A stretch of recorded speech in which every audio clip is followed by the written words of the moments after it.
नमस्कार, किस्सा यूपी का देख रहे हैं आप। मैं हूं आपके साथ सबा शाहिद शेख। ज्ञानवापी मामले पर मुस्लिम पक्ष ने एक याचिका दायर की थी, जिसमें एएसआई सर्वे के दौरान मीडिया रिपोर्टिंग पर रोक लगाने की मांग की गई थी। आरोप लगाया गया था कि ज्ञानवापी सर्वे को लेकर तरह तरह की रिपोर्ट छापी जा रही है, जिससे अफवाह फैल रहा है और माहौल भी खराब होने की आशंका है। वहीं मुस्लिम पक्ष की याचिका पर सुनवाई करते हुए जिला जज ने कई तरह की पाबंदियां लगा दी। इसी पर चर्चा के लिए हमारे साथ मौजूद है कैपिटल टीवी के एग्जीक्यूटिव एडिटर राजीव जी। राजीव जी, बहुत बहुत स्वागत है आपका। धन्यवाद। तो अब किस तरह की पाबंदियां लगी हैं?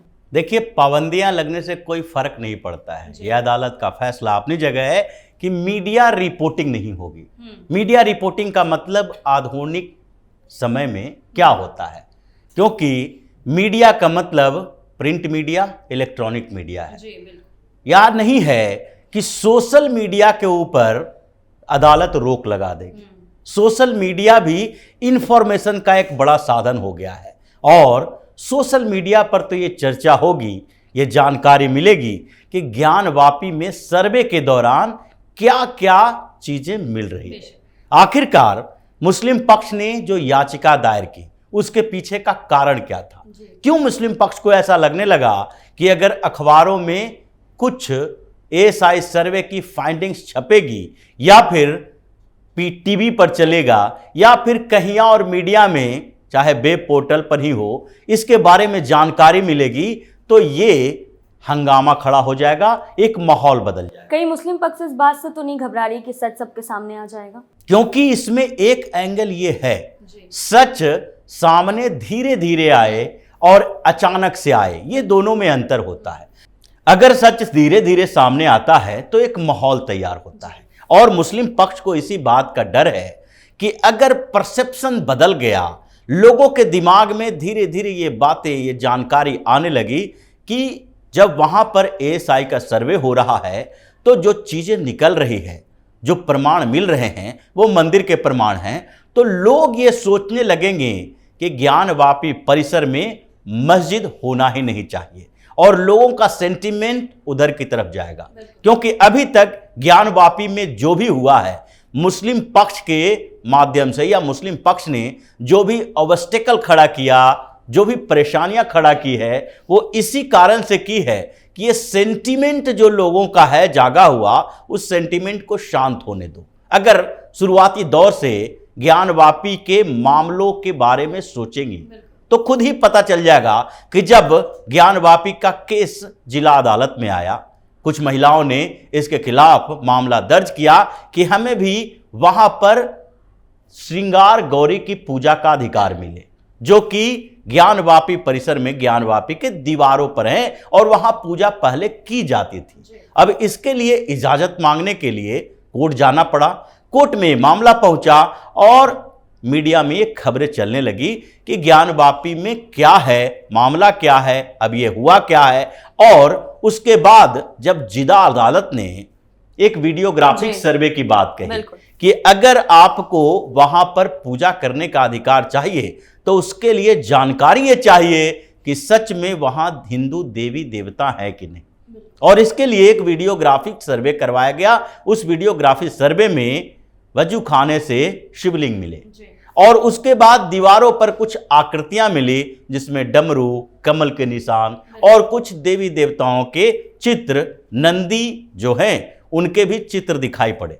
अब इसके बाद मीडिया में खबरें चलने लगी, लोगों का सेंटीमेंट जागने लगा कि ज्ञानवापी परिसर में जो मस्जिद बनी हुई है वो मंदिर तोड़कर ही बनाई गई है। इसके सबूत अब सामने आ रहे हैं।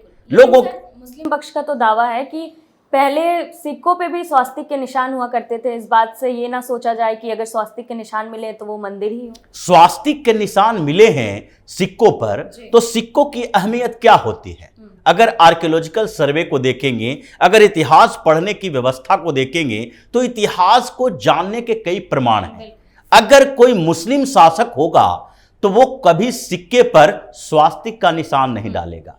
अगर मुस्लिम शासक होगा तो वो सिक्कों पर या तो राजा के चिन्ह, राजा के चित्र लगाएंगे या कुरान की आयतें खोदी जाएंगी। जितने भी अगर जो इतिहास पढ़ने के तरीके हैं, जानकारी के स्रोत हैं कि इतिहास किताबों में लिखी जाती है, लिखित प्रमाण हैं, और कुछ खुदाई से जो प्राप्त होते हैं वो भी प्रमाण माने जाते हैं, जिसमें सिक्के भी हैं, कुछ स्तंभ हैं, कुछ मीनारे हैं, कुछ आर्किटेक्ट हैं, जो वहां के उस समय के उस दौरान के इतिहास की जानकारी देता है, सामाजिक व्यवस्था की जानकारी देता है। अगर सिक्कों में स्वास्तिक है तो यह तो तय है कि जिस दौरान के सिक्के हैं उस समय हिंदू शासन था, या फिर अगर यूरोप में ऐसी व्यवस्था देखी गई तो यूरोप में जो स्वास्तिक का निशान है, आर्यों का निशान जो बताया जाता था, उसमें हिटलर ने भी स्वास्तिक को ही अपनाया था।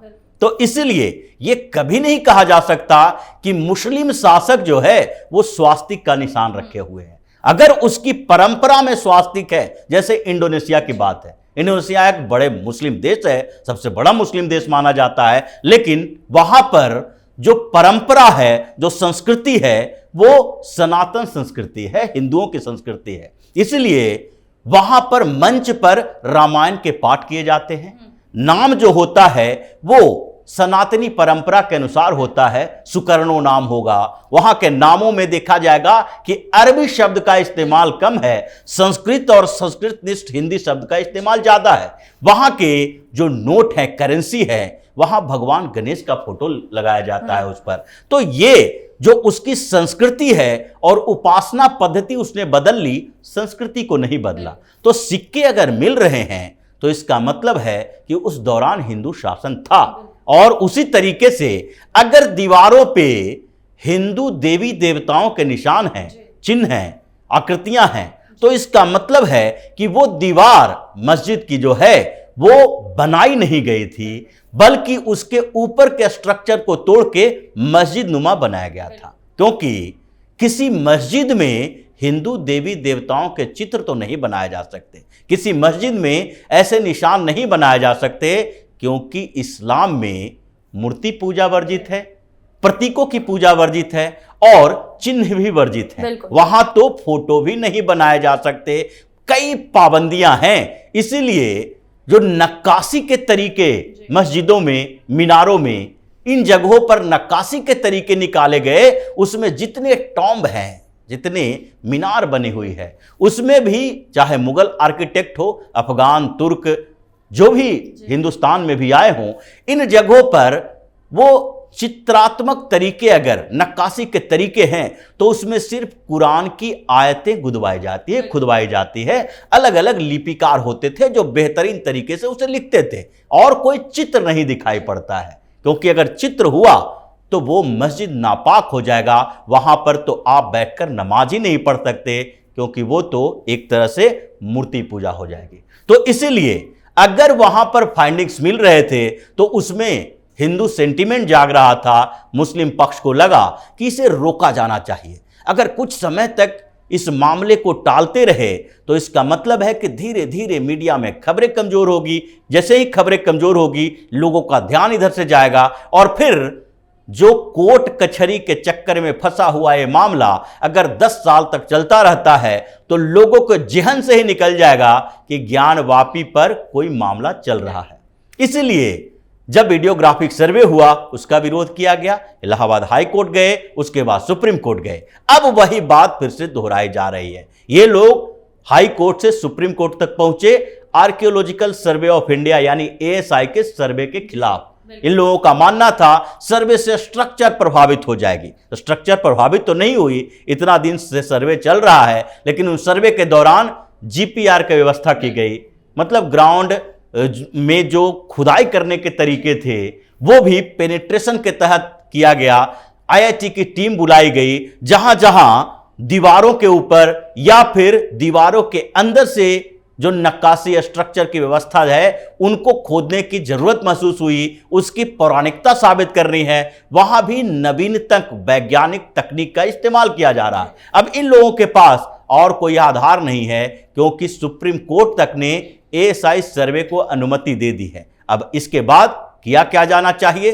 तो ये लोग कोर्ट में जो पहुंचे थे वो ASI के सर्वे को रोकने के लिए पहुंचे थे। इनका मानना था कि जो सर्वे हो रहा है उसकी रिपोर्टिंग हो रही है, कुछ जो कि वहां से फाइंडिंग्स मिल रहे हैं या फिर जो सर्वे के आधार हैं उसमें कुछ इंफॉर्मेशन लीक हो रहे हैं बाहर में, इसलिए इस सर्वे को रोक दिया जाए।